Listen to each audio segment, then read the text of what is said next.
Who could be ringing the church bell at this time? Maybe it ain't an ooh, Father. Maybe it's an it. And maybe it's tolling the bell. Oh, there's no such things as ghosts and monsters. Haven't I made that clear to you? Something tore the throats out of Charlie Rousseau's sheep, and that something didn't leave any tracks. Andy Trent here saw a weird glow moving across the marshes last night. And this morning, he found 2 of his sheep dead. Their throats torn open. Maybe the same thing that killed Andy's sheep is tolling the bell. I was on my way just now to deliver a special letter at Penrose Manor when a strange light appeared on the road before me, then moved quickly across the marshes and faded into the mist. I turned the cart around and hurried back here. It's not real. First the light, and now the bell. There's a very sound and logical reason for the bell tolling at this time, and I'm going to find out what it is. You can drive me to the church pots. The letter can wait.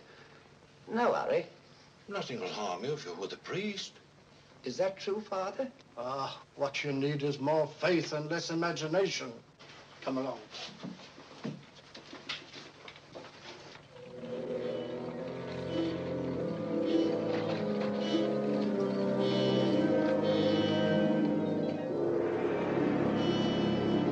I'd better deliver that letter to the manor. I'm sure it's important.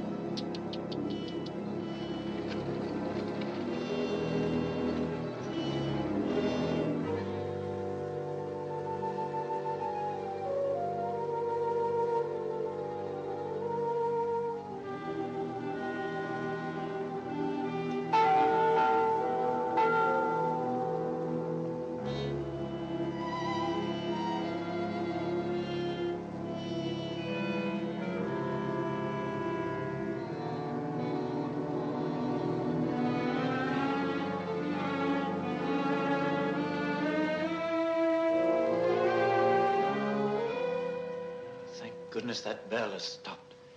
Odd, it's tolling at this time of night. I don't like it. What with this phantom roaming the marshes? I saw it again tonight. Who would that be?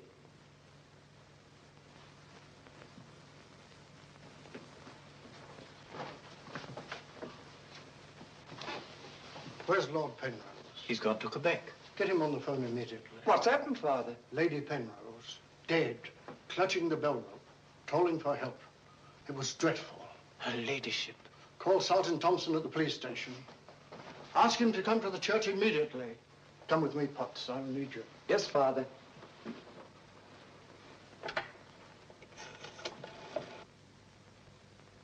Operator, put me through to Quebec. Lord William Penrose. Yes, he's addressing a meeting of the Royal Canadian Occult Society at a Quebec hotel. It's urgent, sir. Page? Yes, sir? Lord Penrose. Lamont Rouge is on the telephone. It's urgent. It's in the gold room. Yes, sir.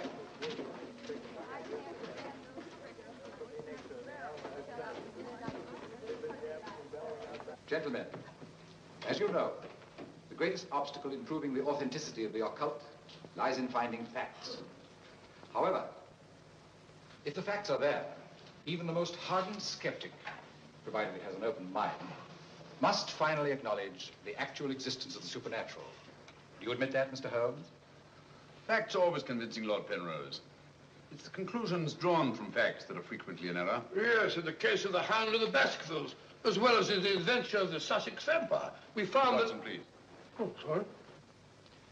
Well, gentlemen, this time I have facts. Cold facts.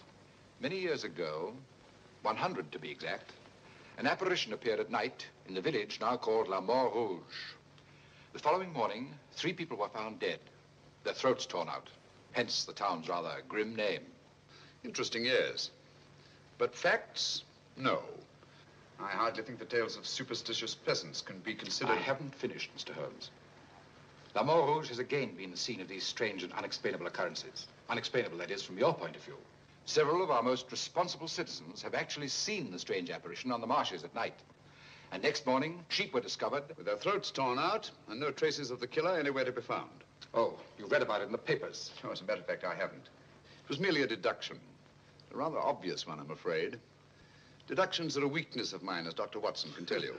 Would you believe it? Holmes could... Well, those are facts, Mr. Holmes. Ignore them if you can. But it's very urgent, sir. Okay, well, go ahead. Thank you. I never ignore facts, Lord Penrose. And I have no doubt that the incident of the sheep with their throats torn out is unquestionably a fact.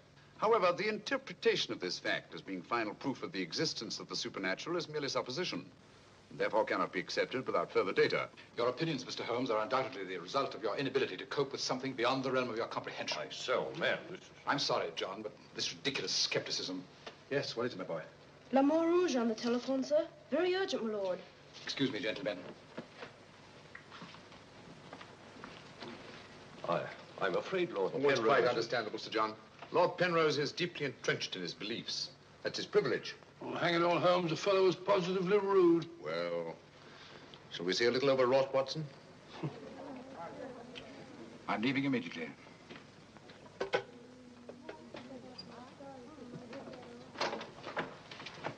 Order my card, Watson. Hurry. Yes, sir?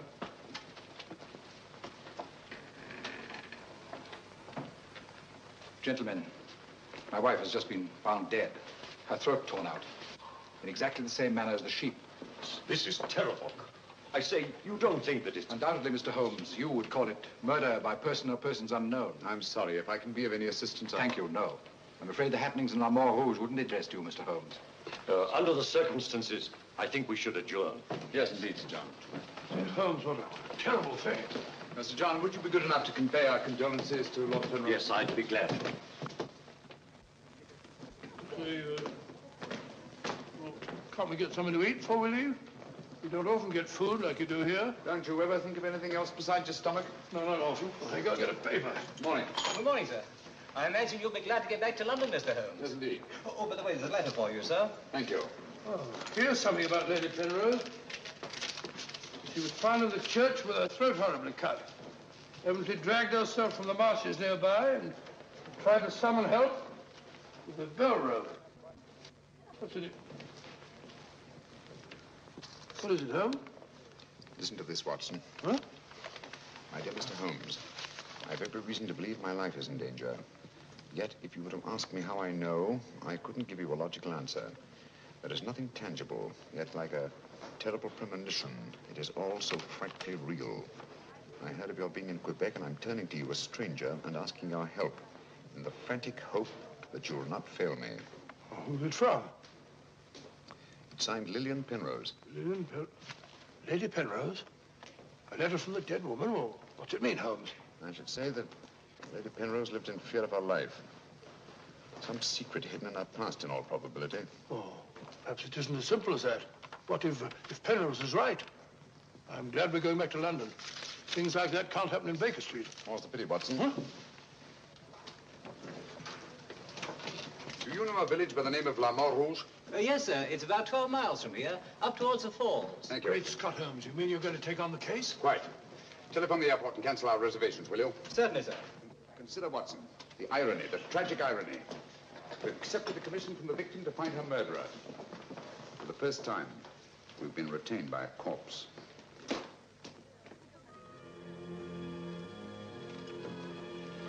Doesn't seem to be a bell. Never mind, come along. Do you think we should?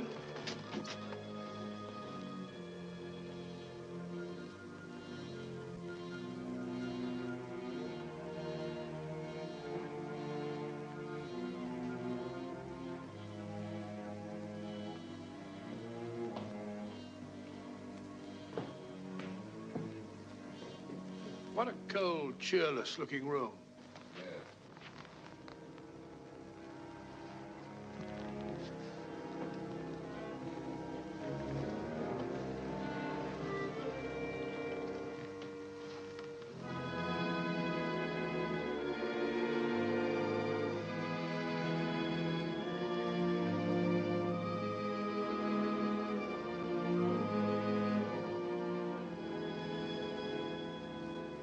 What do you want? Who are you? Mr. Sherlock Holmes. I apologize for this intrusion. Would you mind, gentlemen?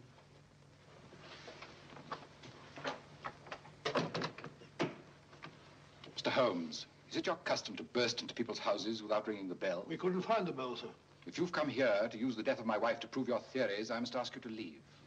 Penrose. I received this letter from Lady Penrose this morning.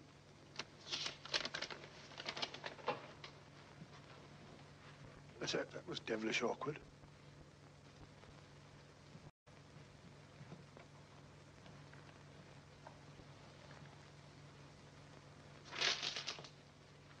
I'm afraid you're a little late, Mr. Holmes. My wife's dead. And I've come here to find her murderer. You might have saved yourself the trouble. I'm convinced that the solution of this horrible deed lies in an understanding of psychic phenomena. Although I don't expect you to admit that, Mr. Holmes. I assure you, Penrose, I neither believe nor disbelieve in anything, including psychic phenomena. If I could just see Lady Penrose, it might help dispel much of the mystery that surrounds these happenings in La Rouge. Drake! Why don't you answer the blasted thing? Sergeant Thompson has charge of the case. You'll find him at the police station. And now I must ask you to go and take your assistant with you. You'll excuse me if I don't show you out. Drake! Drake! Drake, where are you? What?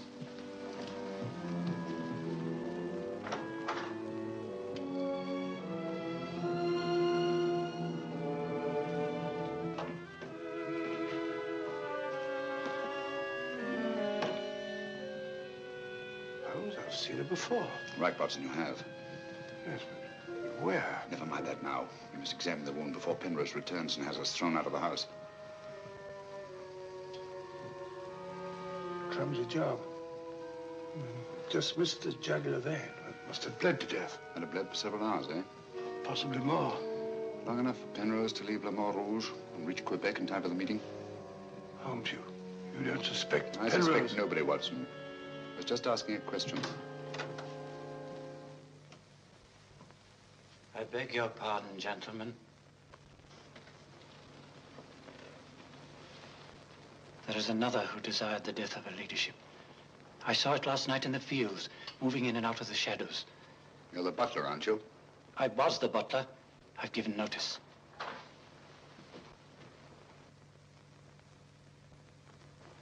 Drake! Get out. Get out of this.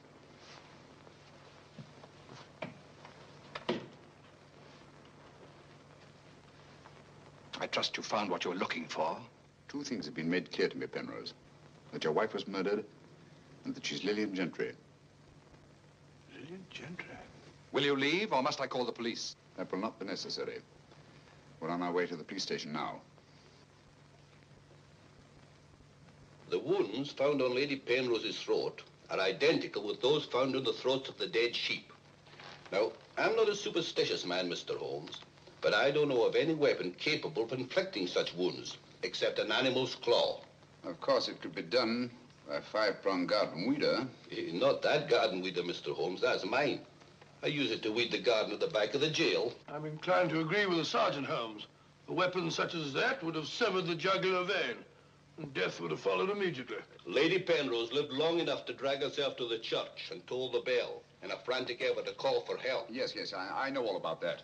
But there must be some logical motive instead of all these goblins and monsters. Sergeant, have you ever heard of Lillian Gentry? No. No, I can't say that I have, Mr. Holmes. She was a famous actress who came to America some time ago. She appeared for many years in the United States and Canada. Then suddenly she disappeared. Her disappearance was never explained, and she was soon forgotten. But what's the connection between Lillian Gentry's disappearance and the death of Lady Penrose? Lillian Gentry and Lady Penrose are one and the same person. The same person? Precisely. One more question, Sergeant. Do your files show anyone with a prison record living in La Mort Rouge? No, Mr. Holmes. The only person having any connection with a prison is Emile Journet. He came here 2 years ago with his daughter and bought the hotel. He was a guard at Talon Prison. Thank you, Sergeant. I hear there are a lot of prairie chicken in these parts. I'd like to have a bag of them someday. I think that can be arranged, though. Yes, we can stop over at the farmyard and you can shoot all the chickens you want. That's all very funny, Holmes. Here you are, old fellow. We're going to engage rooms at Monsieur Journet's hotel. Landlord! I say landlord! Place seems deserted. Won't be for long if you billow like that. Landlord! Oh, sorry, Holmes. Got to try and make summer. Yes, monsieur? My dear, have you got a room for us? Yes, monsieur. Good. Sign here, please. I'll sign for us both. Oh, thank you. You seem very young to be in charge here. Yes, monsieur. You are Mademoiselle Journet? Marie's your name, monsieur. My dear, you've been crying. Why? Papa's going away. Oh, come now. Is that such a tragedy? Did you cry if your papa were going away, Watson? I don't believe so. This way, monsieur. Bring your bags, please. Yes, of course. Wouldn't I be unhappy if my father went? Seen my father for years. Father died about 20 years ago in Cheltenham.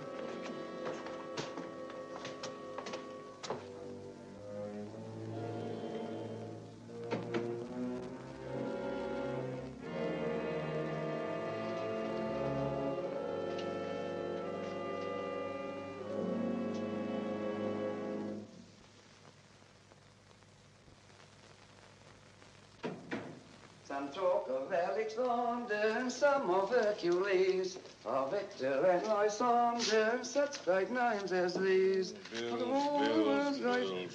That's the way it goes, Emile. It costs money to be born, and it costs money to die. Do you know who that was in the car? It was Sherlock Holmes. He's here now. What do you think he'll find? Ghosts and monsters. What else is there for him to find? There's nothing. I don't know. You're afraid, Emile? Of course I am, and so are you. Who isn't? Why should Sherlock Holmes come here? To investigate the death of Lady Penrose. What else? I'm afraid Mr. Holmes will return to London a sadder but a wiser man. Why do you say that? Well, you can't arrest ghosts and monsters, can you now? Well, I'm on my way. The mail must be delivered. Some talk of Hercules, some of Hercules. That's better. This room gives me the creeps. It is very seldom used, monsieur. It isn't often that strangers come to Le Mort Rouge, and when they do, they never stay. I can't say that I blame them. Will your father be away for long? I don't know, monsieur. When is he leaving? I don't know. Marie! If you need anything, just ring, monsieur. That girl's frightened, Holmes. Obviously. She made the mistake of telling us that her father was leaving. Huh? You don't think that Journet... Suppose we have a little talk to Monsieur Journet. It might prove illuminating. Didn't I tell you not to answer any questions? Yes. Didn't I tell you to keep a silent tongue in your mouth? Yes, Papa. So you told them I was going away? Yes, Papa. That'll teach you to keep your mouth shut. Monsieur Journet, just why are you leaving La Montrouge at this particular time? I'm not leaving. What gave you the idea that I was? Your daughter? My daughter's mistaken. I merely said that I would like to go away. I've just been teaching her the difference. Yes, so I observed. I can't say that I approve of your method, sir. I'll ask you to mind your own business. Run along, dear. Oh, there, my dear. Disgraceful, hitting a child. Monsieur Journet is quite right. It's none of our business. Monsieur Journet, what do you know of the death of Lady Penrose? Only what everyone in the village knows, that she was killed by the monster. You've seen this monster? No, but who else could have done this terrible thing? Sheep have been killed, their throats torn out. You were a jailer at Talon Prison, weren't you? Oh, yes, monsieur. Why did you decide to come to La Montrouge? Well, I always wanted to own a hotel, and I heard this one was for sale, so I bought it. That was 2 years ago. Yes. I believe it was about the time the monster made his reappearance, wasn't it? Do you suspect me of being the monster, Mr. Holmes? No. I was just remarking a coincidence. I thought you didn't believe in those things, Holmes. Quite right, Watson, I don't. At least, not in the supernatural variety. Not the werewolf who bites into his victim's throat with his teeth. But, a monster who uses for his weapon of death a 5-pronged garden weeder. Yes, that's a little more in my line. I don't know what you mean. I mean that this monster's been recreated and used as a screen behind which to commit a horrible crime. Whoever did it felt certain that no suspicion could possibly fall on him. But my unexpected arrival upset his plans. Very possibly he became frightened, decided to run away. You're right, monsieur. I was running away. But not for the reason you think, but in fear of my life. And who would want to kill you? I don't know. It's like some terrible premonition. But it's so real. The very word, it's in Lady Penrose's letter. Yes. That still doesn't explain this garden weeder. I swear to you, I know nothing about its being here. Haven't we better send for that fellow, Sergeant Thompson?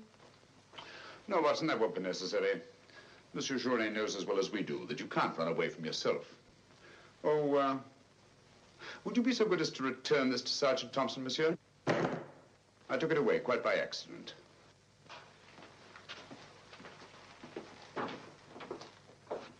Monsieur Journet knows as well as we do. You can't run away from yourself. This fellow Journet seems a very frightened chap. Do you think he'd have any connection with Lady Penrose's murder? Time will tell us many things, Watson. And now, my dear fellow, there's something you can do for me, if you will. Anything, Holmes? I knew I could rely on you. I want you to mingle with the people in the cafe tonight. Find out all you can and keep a particularly sharp eye on Journet. Does he sort of take over the case? That's right, old boy. I want to get a good night's rest before starting out again in the morning. Oh, and incidentally, make yourself as inconspicuous as possible, will you? Inconspicuous? You can depend on me.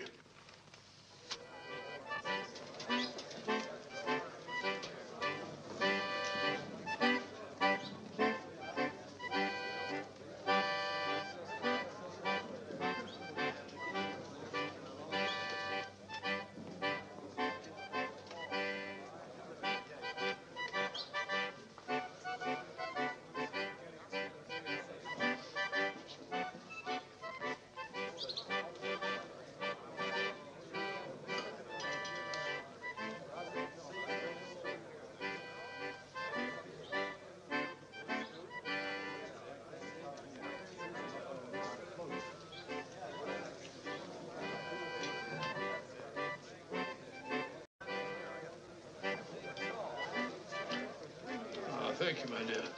I'm glad to see that the tears are all gone. You feeling better? Thanks to you and Mr. Holmes, Papa's not going away. Not going away? Oh, good.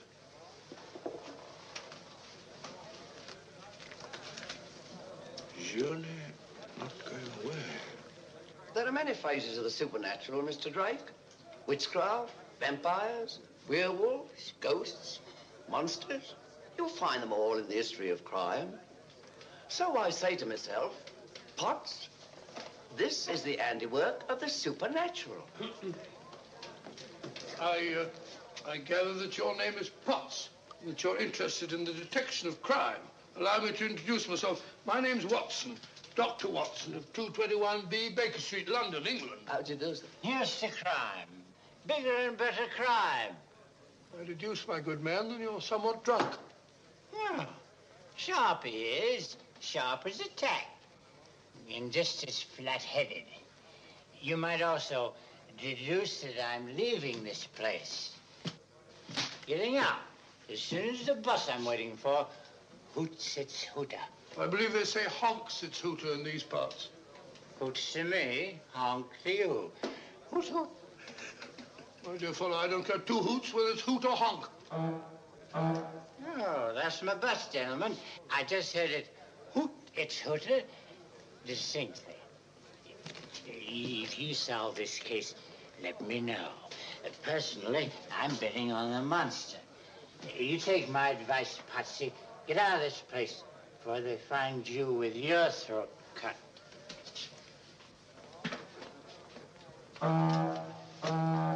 Hoots! It's hooter.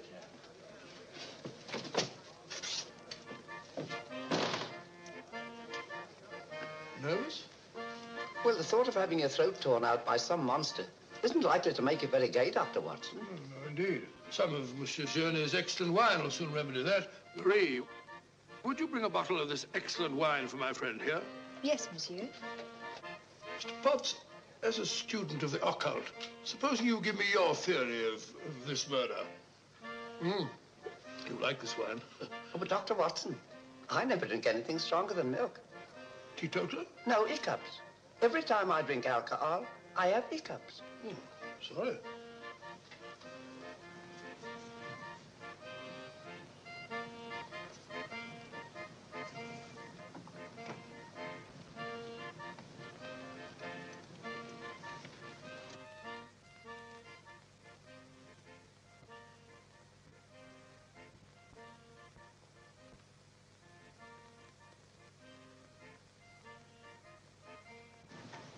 Mr. Holmes.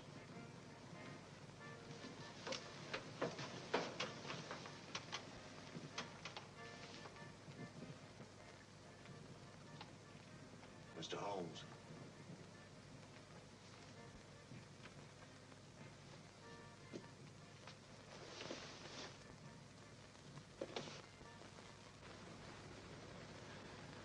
This circle is where the murder actually occurred. Yes, Mr. Holmes. There's a footpath just beyond the church which leads across the marshes. Follow it for half a mile and you'll be there. Thank you, Sergeant. I'm sure I'll find it. Mr. Holmes, I wish you'd let me go with you. It's dangerous on the marshes at night.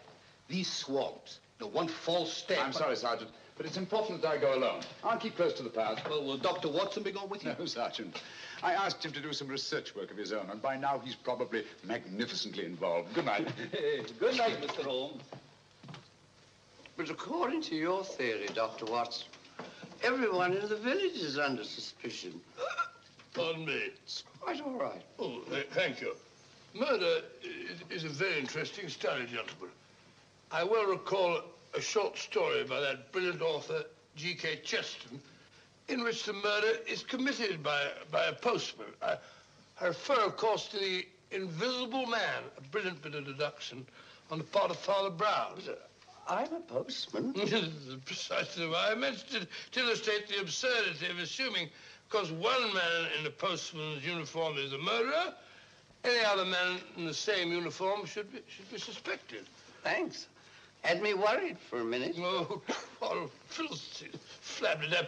A child can see that this ridiculous monster has got you all afraid of your own shadow. I saw Lady Penrose. I wouldn't like it to happen to me. I'll be getting on. I'm going with you. Good night, Doctor. Good night. It's quite all right.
What's so strange about a church bell ringing?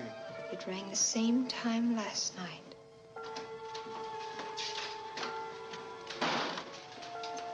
Excuse me, Dr. Watson. Can you tell me if Mr. Holmes is armed? Armed, my dear fellow? Why should he be? He's gone to bed. You're wrong, Doctor. He went out in the marshes alone. I tried to go with him, but he refused. But great Scott, if he runs into this monster and he's by himself, he'll get killed.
Holmes! Holmes! Are you all right? Where are you, Watson? Here I am. Over here, Holmes. Watson, where are you? I'm in the bog. Oh, good gracious. Come here. Your instructions were to mingle with the people and stay in the cafe. Sergeant Thompson said you were out here alone, so I thought you might need help. Yes, so you proceeded to fall in the bog, eh? Fall? I was pushed into the blasted thing. Pushed by the most ghastly apparition. Came at me like a roaring furnace, with spitting fire in all directions. Before I could get my revolver, the thing was upon me. The next thing I knew, I was in the bog. Are you all right, Mr. Holmes? I heard shots. Yes, I'm all right, but Dr. Watson here seems to have encountered the monster. He has? Come on, old fella. We'd better get you out of these wet clothes and into a hot tub before you catch a death of cold.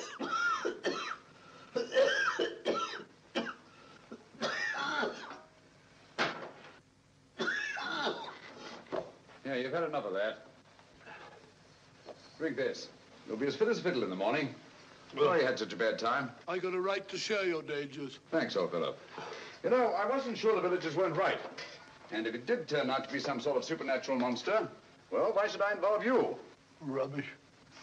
However, I did learn something.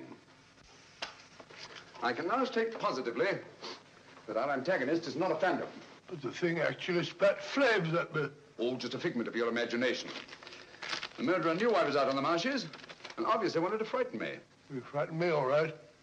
How do you manage the flames? Merely clothing, treated with phosphorus.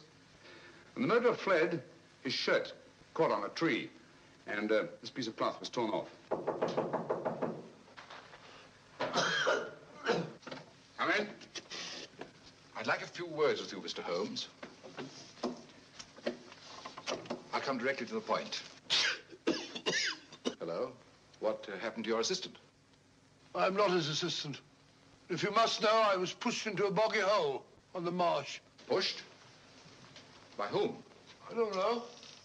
Spat fire at me. My good sir, in spite of Mr. Holmes's theories to the contrary, things have been seen and heard on those marshes that cannot be explained away by the use of logic. If I were you, I'd keep away from them. I'm not so sure. Holmes found... Penrose, for the first time in my long pursuit of crime, I confess that I find myself baffled. I'm a detective. I need tangible clues. And up to now, I admit, I found none. And you won't. I advise you to leave La Mort Rouge.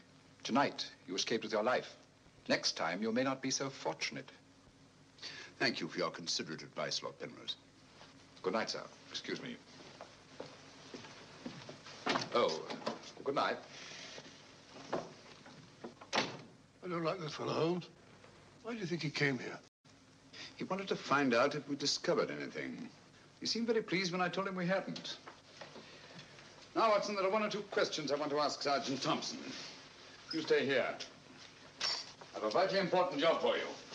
Anything, Holmes? What do you want me to do? Go to bed. Yes, it's cotton fabric. Yeah, take a look. That discoloration, the purple ink must have been spelt on it. Possibly.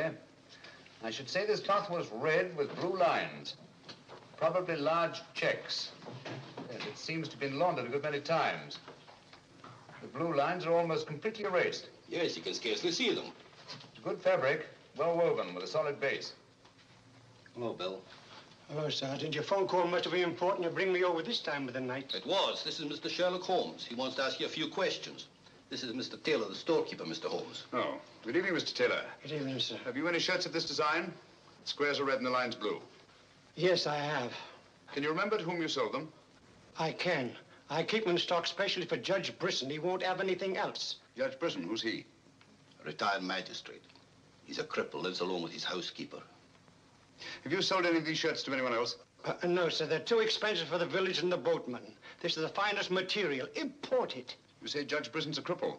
Yes, he was a magistrate in Quebec. Had a stroke about 2 years ago.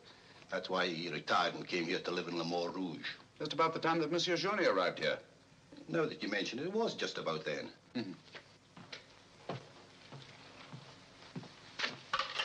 Hello, operator? Give me Judge Brisson's home, will you? Thank you.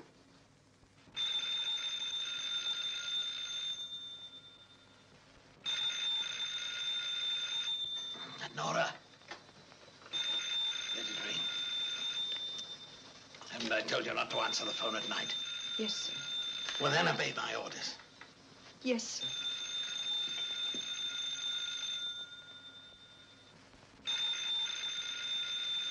sir. No answer. Where'd you live? On the Marsh Road. But I don't advise you to go there after dark, Mr. Holmes. The place is a fortress and guarded by a savage dog. I think Dr. Watson and I will have to pay Judge Brisson a visit in the morning. Good night, gentlemen. Good night, Mr. Holmes.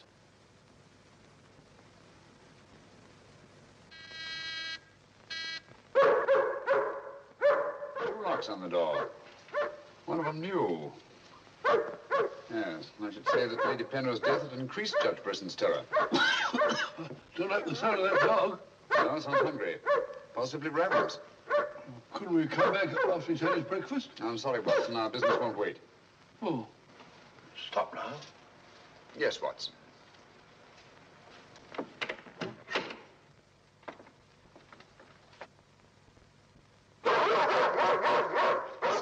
Good Fido. Good Fido. Good Monty. Good Winnie. Who is it? Sherlock Holmes and Dr. Watson. I telephoned Judge Brisson we were coming. You can't come in. He's given orders no one is to be admitted. You wouldn't want Judge Brisson's death on your hands, would you? No, sir. Then you'd better let us in. I'll probably lose my job for this. Not after we've talked to Judge Brisson. My good woman, you keep an eye on that dog. Oh, don't worry, Watson. You know as well as I do. The dog won't touch you if you're with its master or mistress. Well, you know it and I know it. You're quite sure the dog knows it. Good dog. Happy dog. Nice, Winnie. Good, Winnie.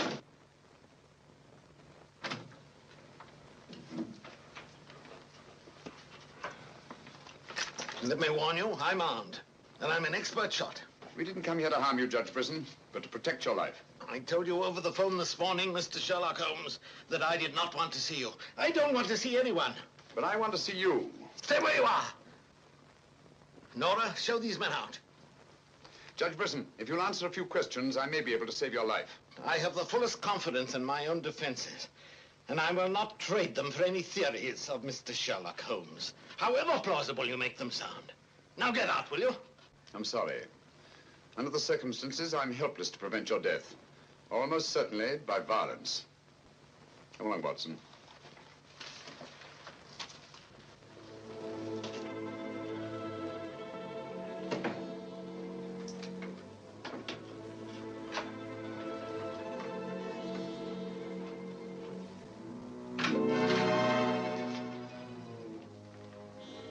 Pardon me. May I trouble you with that envelope? I must have dropped it.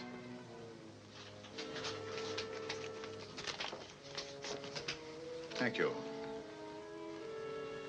You're a very clever man, Mr. Holmes. A crude device, Judge Brisson, but it's confirmed my suspicions that you're not the cripple you pretend to be. I'm sorry. But I'm frightened of everything and everybody. Why don't you sit down? You want to get shot, Holmes? Come in, Watson, and close the door. Sit down, old fellow. Judge Brisson has decided not to shoot us. Oh, very kind of him. Gentlemen, this fear's driving me mad.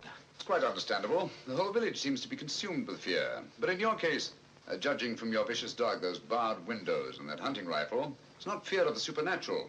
Just what are you afraid of? Well, truthfully, Mr. Holmes, I don't know. And yet I feel its very presence.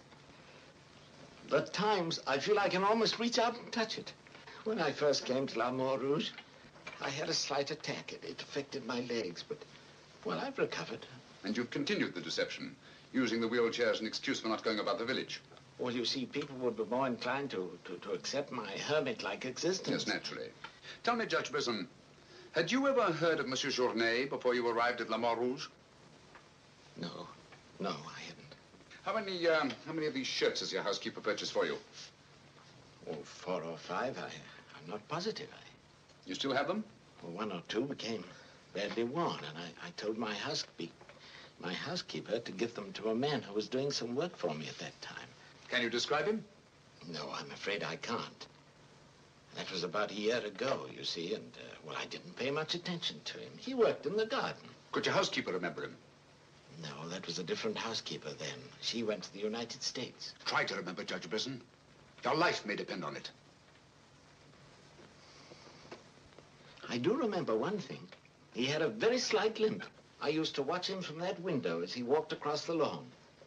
Splendid. Continue your vigilance, Judge. And under no circumstances allow anyone to enter the house, even someone you may know well. What's that mean, Holmes? It may mean nothing, Watson, and it may mean everything. I'm quite sure that Sergeant Thompson will have observed a man with a limp in a village the size of La Mort Rouge. Good day, Judge, and thank you. Good day, sir. I'm sure Sergeant Thompson will have observed a man with a limp in a village the size of La Mort Rouge.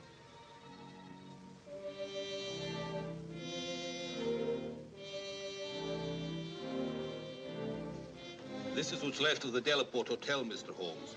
Dana sleeps here when he's in La Mort Rouge. Spooky old place. The villagers call it the ghost house. It's been deserted for years.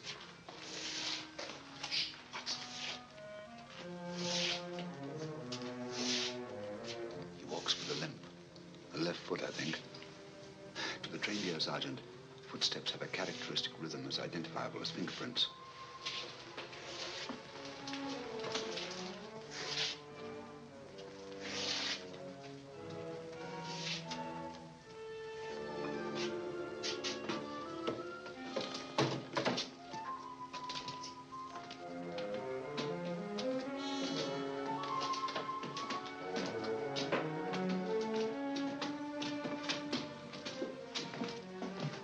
What do you want?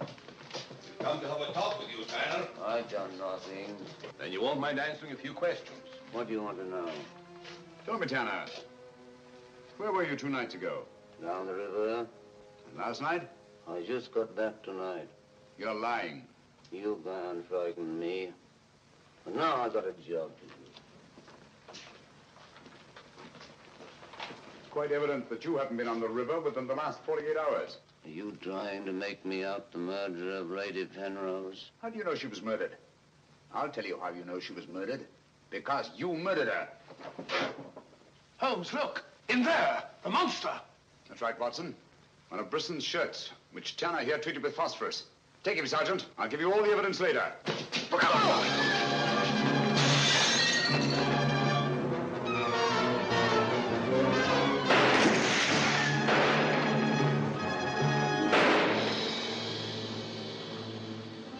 You got him, Sergeant. I'm sure of it.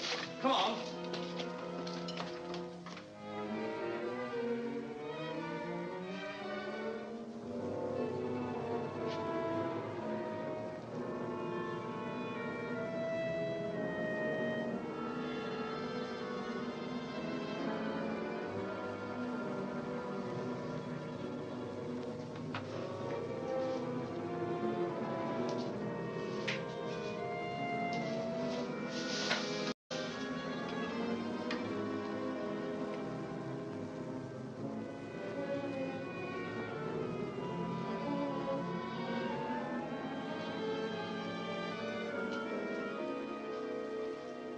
I see no reason why we shouldn't leave for home tomorrow. So much for tomorrow. But for tonight, what do you make of this, Watson? I found it in Tanner's room. Just a photograph? That's right, old boy, just a photograph. You notice anything else about it? Part of it's missing. Bravo, Watson.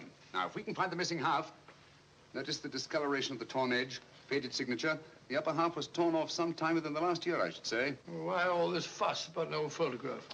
Watson, have you ever stopped to think that the science of detection is very much like stringing a handful of beads? I can't say I have. Well, it is. And in this particular case, you might say that I have 5 beads. Journée, Brisson, Tanner, Lord and Lady Penrose. So far, I haven't had any thread to string them together. This, gentlemen, is our thread. And I think I shall start with Lady Penrose. But Lady Penrose is dead. The dead can tell us many things, Sergeant. You and Dr. Watson remain here at the hotel. I'll meet you later. I'm sure you got Tanner, Sergeant. But Mr. Holmes is never satisfied with a dead criminal. He has to sit in on the post-mortem. Come along. Let's go downstairs and celebrate the death of the monster. That's a good idea, Doctor.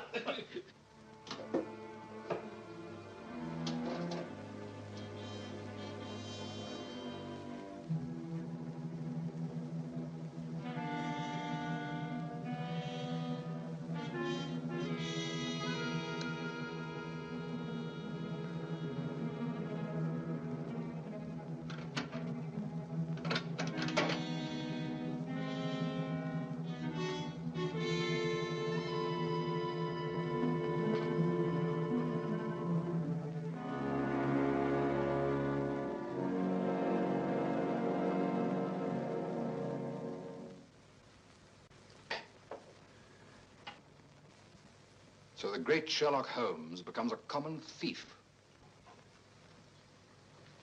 You realize, of course, that I might have shot you. I knew that you'd refuse to see me, so naturally I had to take that chance. Tell me, who is Alistair Ramson? What has he to do with your being here? Perhaps this will explain. Found the lower half in a room occupied by a boatman named Tanner. The upper half was in Lady Penrose's safety box. Alistair Ramson murdered a fellow actor in my wife's company. He was sentenced to life imprisonment. The whole thing was a great shock to her. So she retired from the stage and you married her shortly after? Yes. Where and when was this murder committed? In Quebec, 5 years ago. Ramson was shot 3 years later trying to escape from Talon prison. His body disappeared in the St. Lawrence. Was it ever recovered? I don't believe so. Penrose, Alistair Ramson and Tanner are one and the same person. What? It was he who sent the upper half of that photograph to your wife as a warning. What could my wife have in common with a murderer? Yet he killed her. He killed her? Yes. The monster was none other than Tanner himself. We found a shirt impregnated with phosphorus in his room. Tonight, when we faced him with the evidence of his crime, he bolted and jumped out of the window into the river. Sergeant Thompson fired a couple of shots at him. He's dead? In a way, yes. I don't understand. Tanner is dead only because he was discovered, and have therefore outlived his usefulness to his creator. But I'm afraid that Alistair Ramson, the actor, who created and played the part of Tanner, is very much alive. But surely, now that you know who the murderer is, the police... It's not quite as simple as that. During the time he's lived here, Ramson has undoubtedly established another character for himself, perhaps several others, who are by now familiar to the people of the town of Le Mans Rouge and quite above suspicion. He could be almost anyone in the village. He may even have been your butler, Drake. This is fantastic. Yes. Yet Lady Penrose's death is only the beginning. There's no saying where this madman will strike next. Tell me, is there anyone else in Le Mans Rouge who may have been connected in any way with the case of Alistair Ramson? Judge Brisson was the magistrate who tried and sentenced him.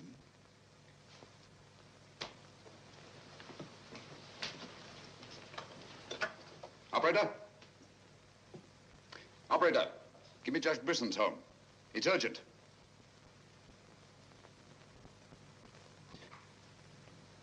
Judge Brisson, this is Sherlock Holmes. Oh, yes, Mr. Holmes. Oh, I'm quite all right, thank you. I've chained up the dog, as you asked. As I asked? I haven't telephoned you before. Somebody's obviously imitated my voice in order to gain access to the house. Certainly, Mr. Holmes. I'll lock all the doors and await your arrival. Yes.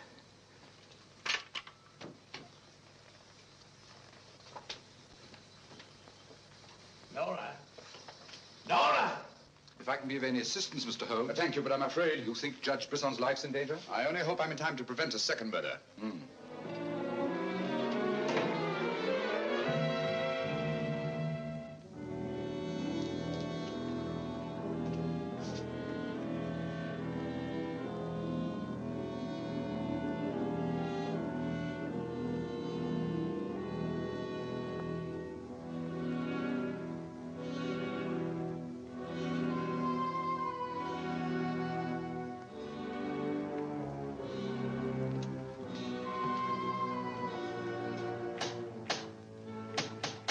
That's Mr. Holmes. Show him in.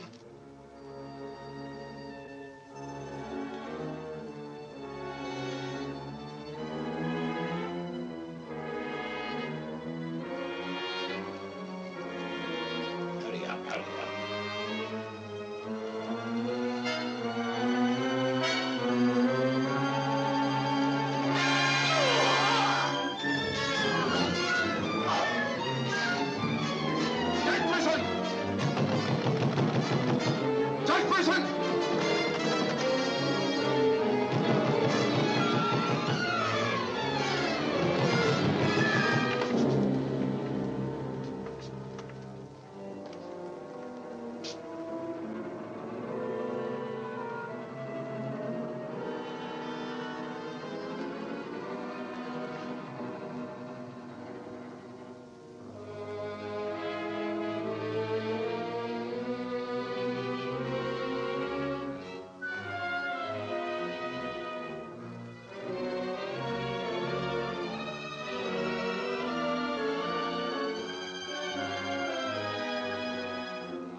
You know who it was?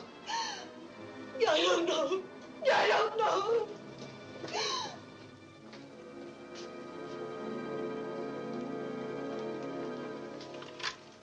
Hello? Operator, Monsieur Journet's cafe.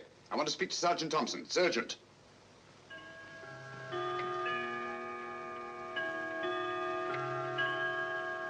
Sergeant Thompson, this is Sherlock Holmes. I'm at Judge Brisson's. He's been murdered. Judge Brisson's been murdered. Judge Brisson? The murderer gained access to the house, gagged and bound the housekeeper, then disguised as Nora, murdered Judge Brisson. I'm returning to the old Delaporte Hotel on the chance that he'll go there to change his clothes and assume another disguise. Ask Dr. Watson to meet me there as quickly as he can, will you? You'd better come here at once and take charge. Right.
Throw your revolver on the floor in front of you and raise your hand, Sherlock Holmes.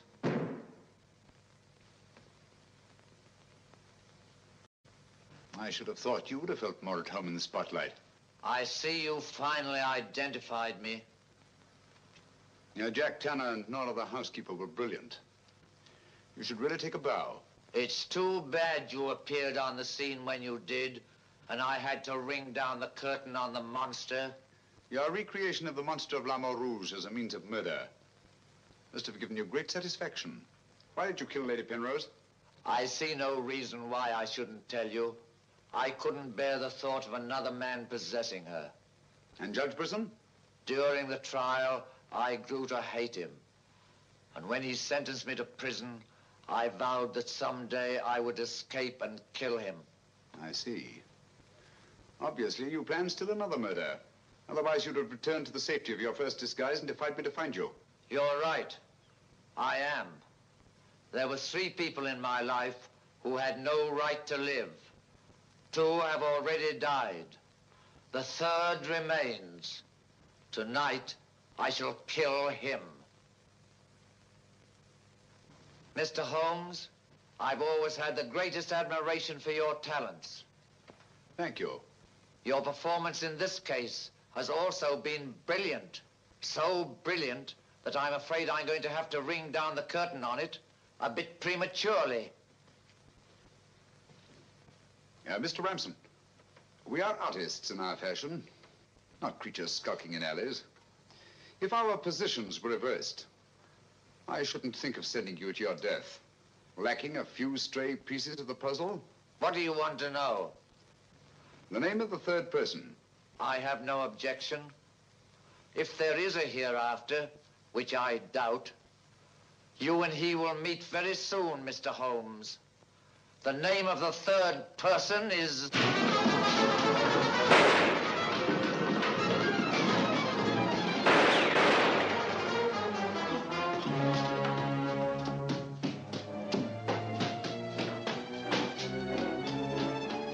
Coming, Holmes!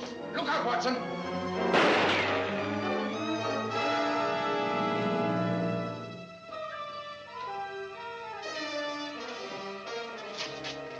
All right, Watson. Where is he, Holmes? He's gone. Thank heavens you're safe. Thank heaven you came and you did. There it is, Watson. Look out.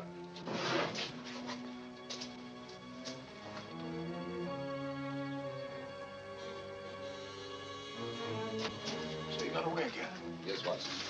Over that warehouse roof, most probably. What a fun little room. Yes. This is obviously the secret room where his disguises were created. Looks like an actor's dressing room. He is an actor, Watson. One of the finest acting talents of our time. Look at this. Nora, the housekeeper. His name's Alistair Ramson. Alistair Ransom? Never heard of him. No, that's not important. The important thing is that he murdered Lady Penrose and Judge Brisson. Great Scott, he did it. Yes, Watson. This Ramson is a paranoiac. His orgy of crime is not complete. There's still another. I was just about to learn his name and you so conveniently fell down the stairs. Oh, sorry, old You chap. needn't be, old boy. You saved my life. Look at this, Watson. Tanner. Tanner? Where do you think he'll strike next? Obviously, Journet is to be his 3rd victim. Journet? Yes, Watson. As in the cases of Lady Penrose and Judge Brisson, Journet also felt his presence. But in each case, it was vague and unexplainable. Well, what connection can he have with Judge Brisson or Lady Penrose? Journet was a guard at Talon Prison, where Alistair Ramson was confined. He's the 3rd person against whom the murderer holds a grievance. Now he's disappeared. Journet disappeared?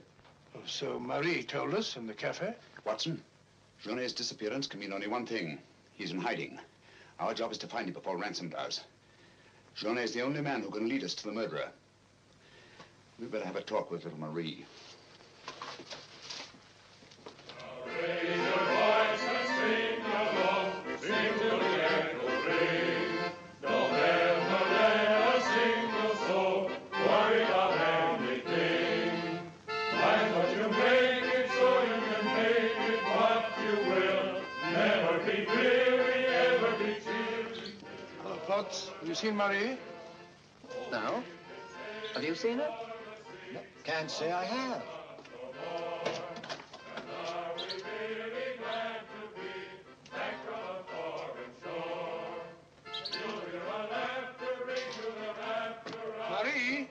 Watson.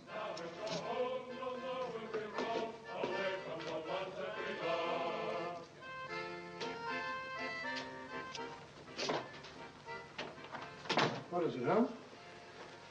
I'm afraid we're too late. Marie.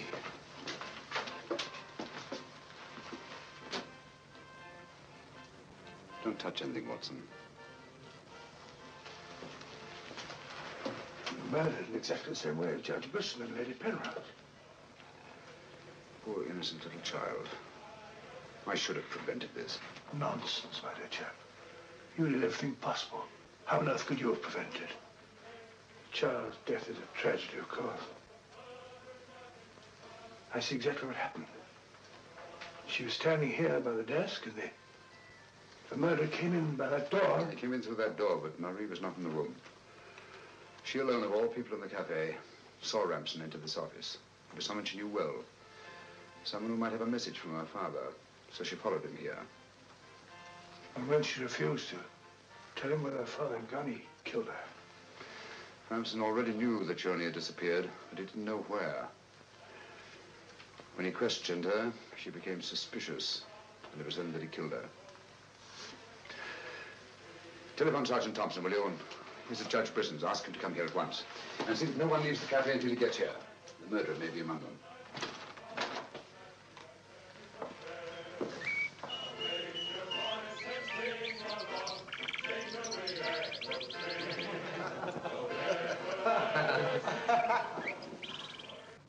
What could have happened to Holmes? He's been away all day. It's very unfair of him keeping me in suspense like this. He knows how worried I become. He continues to do it, and do you know why? He actually enjoys making me miserable. Half a mo.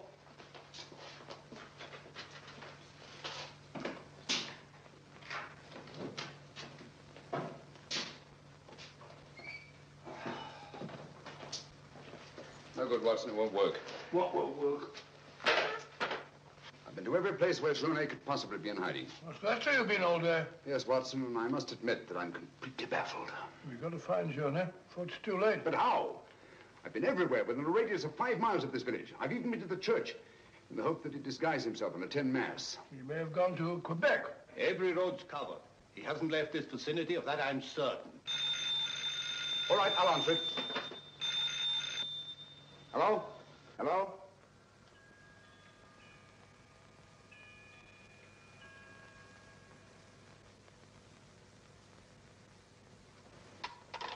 Who was it, Holmes? Watson, get your hat and coat.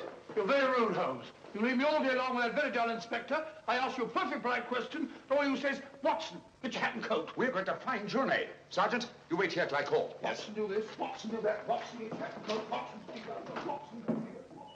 Brisson's house. Watson, this, Watson. It's my opinion that Judge Brisson's house is the last place that you'll find Journey. Put yourself in Journey's position, Watson. Where's the most likely place that Ramson would look for you? Certainly not in the very house in which he's just killed one of his victims.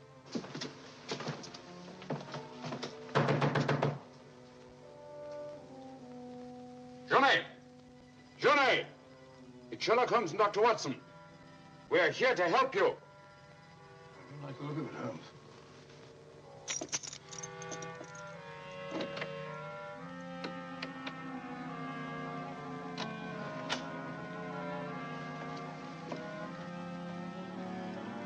Holmes!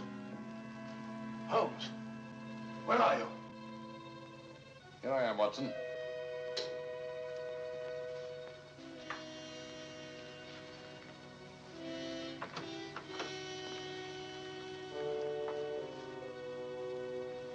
Journey! What do you want? We've come to help you. How did you know I was here? When you called your hotel just now, I answered the telephone. The chimes of Brisson's clock here merely confirmed what I already knew. You must return with me to the cafe at once. I'm not leaving this house. The murderer's waiting out there in the marshes to kill me the moment I leave here. Naturally, but first he must have the opportunity. If you return to the cafe, he'll have that opportunity. It's the only way we have to apprehend the murderer. What if I refuse? Journey, what I have to say to you is not going to be easy. Marie... What? Murdered. Now you know why you must return. This fiend must be brought to justice. Justice? This monster kills my poor innocent child, and you talk of bringing him to justice. Will that compensate me for the death of Marie? If it's the last thing I do, I'll kill him with my own hands. You can't take the law into your own hands. Once you've returned to the hotel, he'll make an attempt on your life. Then we'll get him. How will we know who he is? We already know. It's his disguise that we haven't penetrated. Who is he? Alistair Ramson. Recognize the name?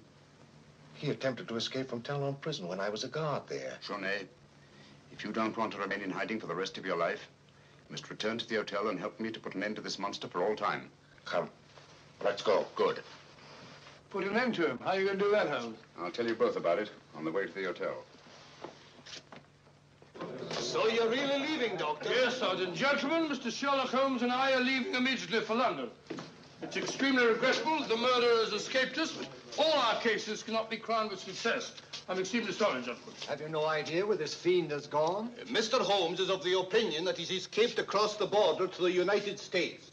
It may be years before we can trace him, if ever. Oh, Jenny, just a minute. Our bill, please. Bill? Yes, Mr. Sherlock Holmes and I are leaving immediately. Oh, I'm sorry, Dr. Watson. I'm just on my way to the church to offer a prayer for Marie. I'll forward your bill to you. Yes, of course, my dear fellow. I understand. We'll leave our address at the desk. Goodbye, Mr. Potts. It's been a great pleasure knowing a man of your intelligence. Thank you, Dr. Watson. It has been most stimulating talking to one of your vast experience. Oh, thank you. Let's hope that we shall meet again someday and continue our little chats on crime. It would be most exciting. Oh, by the way, Mr. Holmes, I'd like to see you for a minute in his room. Yes. I'll show you where it is. Right. It's the second room on the right up there. Thanks. Emile, it's me, Potts. Do you mind if I walk part of the way with you? It's a bit frightening out here. It's these marshes. This is almost the very spot where Lady Penrose was attacked.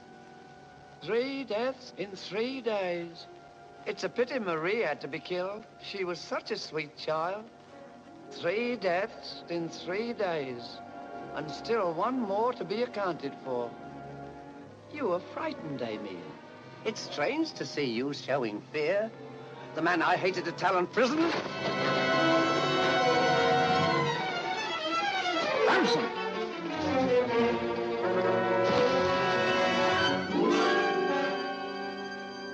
Sherlock Holmes. Yes, Mr. Ramson. So you see the final curtain has not fallen after all. I thought you were on your way to London. Naturally, that's what I wanted you to think. That's why Dr. Watson announced our departure in the cafe. Journey's leaving was purely bait to bring you into the open. I merely replaced Journey once he was outside on the street. May I say, Mr. Ramson, that your disguise as a postman was a masterpiece of ingenuity. Your very choice of the role put you above suspicion. It was quite easy. I simply disposed of the real Mr. Potts after he had passed his civil service examination and had been assigned to La Rouge. You realize, of course, that you'll never hand me over to the police alive. It's not my function to be your executioner. My duty is to hand you over to the authorities, which I fully intend to do. You're an optimist, Mr. Holmes. No, not necessarily. We're surrounded by police awaiting my signal.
I've killed him. With this. Ransom's instrument of death has been his own executioner. Well, gentlemen, our search for the monster has ended where it began, on the marshes. Eh, Watson? Watson, where are you? Why isn't he here? He was with us a minute ago. Watson! Here I am, Holmes. Where are you? I've fallen in another hole.